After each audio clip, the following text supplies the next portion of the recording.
रायपुर से बड़ी खबर आ रही है। रायपुर में एक छात्र की हत्या का मामला सामने आया है। मोटा कहने पर छात्रों में विवाद हो गया था। सीने और गर्दन पर चाकू से वार किया गया है और हत्या कर दी गई है।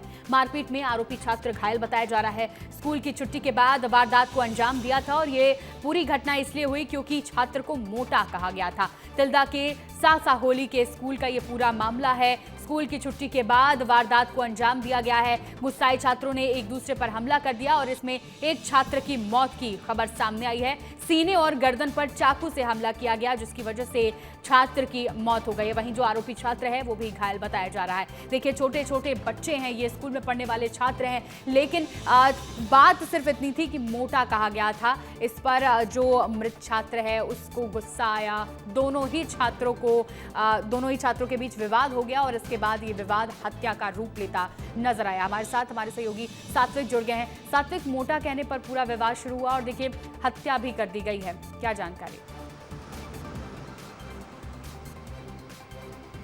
बिल्कुल श्रेय, देखिए तिल्दा थाना क्षेत्र के सासा होली गांव का ये पूरा मामला है, जहां एक साथ ही दोनों दोस्त पढ़ाई किया करते थे। दोनों साथ में ही 10वीं का बोर्ड परीक्षा भी दिए थे। और देखिए, हमें जब पता चला इस खबर के बारे में तो यह भी पता चला कि जो दोनों दोस्त थे काफ़ी जिगरी हुआ करते थे, लेकिन एक जो दोस्त था उसे वो मोटा कह देता है, जिसके बाद वह थोड़ा गुस्से में आ जाता है। लेकिन सबसे बड़ी बात यह है कि देखिए, गुस्सा तो ठीक है। देखिए, दोनों जो छात्र हैं दोनों 10वीं पढ़ते थे। दोनों की उम्र जो है 15 से 16 साल है। अभी आप ये सोचिए कि 15 से 16 साल के बच्चे के दिमाग में मोटा कह देने पर उसे मार देना, गर्दन पे चाकू मार देना, पेट पे चाकू मार देना, ये बहुत बड़ी बात होती है श्रेया। और वहीं जो सवाल खड़ा होता है उनके शिक्षा विभाग में, यानी कि उनकी जो स्कूल में क्या बच्चों को क्या पढ़ाया जाता था, क्या यही पढ़ाया जाता था कि अगर कोई दोस्त मजाक में अगर आपको मोटा बोल देगा तो क्या आप गर्दन में चाकू मार देंगे, उसकी आप हत्या कर देंगे, उसका आप मर्डर कर देंगे? कहीं ना कहीं ये स्कूल विभाग पर भी ये सवाल खड़ा हो रहा है श्रेया, क्योंकि देखिए, क्या स्कूल में जब भी कोई बच्चा पढ़ने के लिए आता है तो क्या चेकिंग नहीं की जाती है?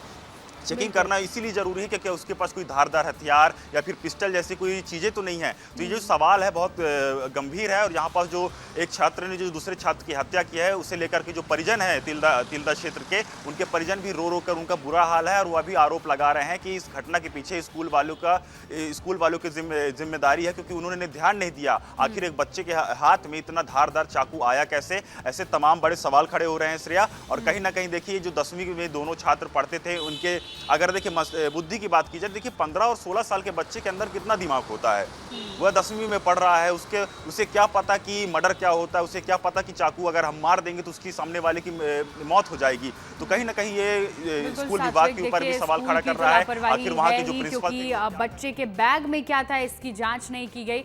और ये हैरान भी करता है कि 10वीं कक्षा में पढ़ने वाले 15-16 साल के ये जो बच्चे हैं, इनको इतना गुस्सा आ रहा है कि ये हत्या कर दे रहे हैं एक दूसरे की। तो ये बड़ा हैरान करने वाला मामला है।